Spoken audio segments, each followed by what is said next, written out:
ጠዋትና ማታ የሆነ ነገር እየመጣ የሚኮረኩማችሁ ሰዎች ምንም አትሆኑም። ውስብስብ በሆነ ጥያቄ ውስጥ ያላችሁ በህይወት ቻሌንጅ ውስጥ ያላችሁ ሰዎች ለእናንተ ዛሬ ሰበር ዜና ይዤ መጥቻለሁ። ምንም አትሆኑም። ስላለቀስክ አንገት ስለደፋ ተመልካቾች የተለያየ ሐሳብ ሊሰነዝሩብህ ይችላሉ፣ ግን ምንም አትሆንም። መንፈሴ ላይ እጅግ የሚገርም ድምጽ ነው የሰማሁት። ምንም አትሆንም። ሐዋርያ ሥራ ምዕራፍ 28 ቁጥር 1 እስከ 6 ያለውን ክፍል በመናነብበት ጊዜ ጳውሎስ ከ276 ሰዎች ጋር በመርከብ ውስጥ ሆኖ ወደ ጣሊያን አጋውን ሳይሆን ማዶ ያያል። ያጋጠመውን ችግር ሳይሆን ማዶ ያያል። ያላችሁበትን ሁኔታ ለማሸነፍ ከፈለጋችሁ ሁኔታውን ሳይሆን አሻግራችሁ ማየት አለባችሁ። አንተ ሁኔታ ስማ፣ ምንም አልሆንም።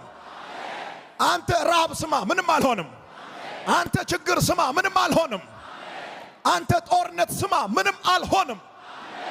በከባድ ስቃይ ውስጥ ሆኖ በስብርባሪ ወደ ማዶ ደረሱ። ጳውሎስ በዚህ አይነት ቻሌንጅ ውስጥ፣ በዚህ አይነት ስቃይ ውስጥ፣ በዚህ አይነት ተስፋ በሚያስቆርጥ ሁኔታ ውስጥ አብሮት ለነበሩት ለ276 ሰዎች እንደዚህ ብሎ ይናገራል። አትፍሩ፣ ከኛ መካከል አንድም ሰው አይሞትም ይላል። አስደንጋጭ ሁኔታ ውስጥ የሚመጣ የሚያጽናና መልእክት፣ ተስፋ በሚያስቆርጥ ሁኔታ ውስጥ የሚመጣ የእግዚአብሔር ድምጽ። ሃሌሉያ።